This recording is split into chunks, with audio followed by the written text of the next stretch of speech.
And also, we have more information on that first known COVID infection at a migrant camp in Matamoros. The camp is located right across the border from Brownsville. Channel 5's Valerie Gonzalez with the containment plan. COVID-19 is ravaging communities on both sides of the border.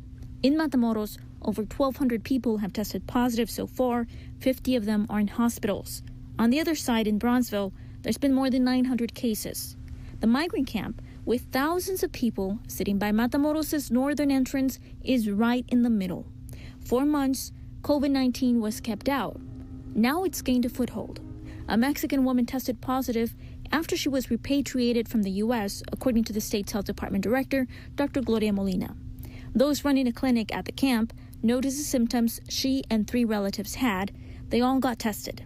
We had one person who tested positive with a PCR test, and a total of 3 people, including her, who tested positive on antibody tests. And then we had 2 more awaiting testing.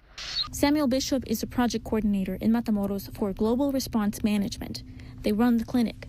As the coronavirus kept inching closer to the camp, workers became proactive. We had the hospital and everything here set up and ready to go in April, but this is really the first time we've had to see a positive case. Bishop credits the work of the government for keeping the camp virus-free for so long. They have put restrictions in place on who can stay in the camp, who can come and visit in the camp, trying to cut down detention personnel, doing temperature screenings. The government also set up an area for prospective camp residents to quarantine before they were granted a stay at the camp.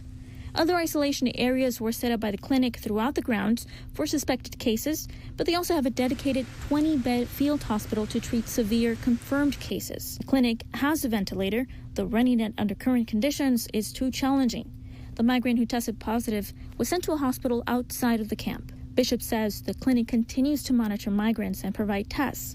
They rely on antibody tests, also known as rapid tests. People will test positive if they have antibodies after contracting the infection.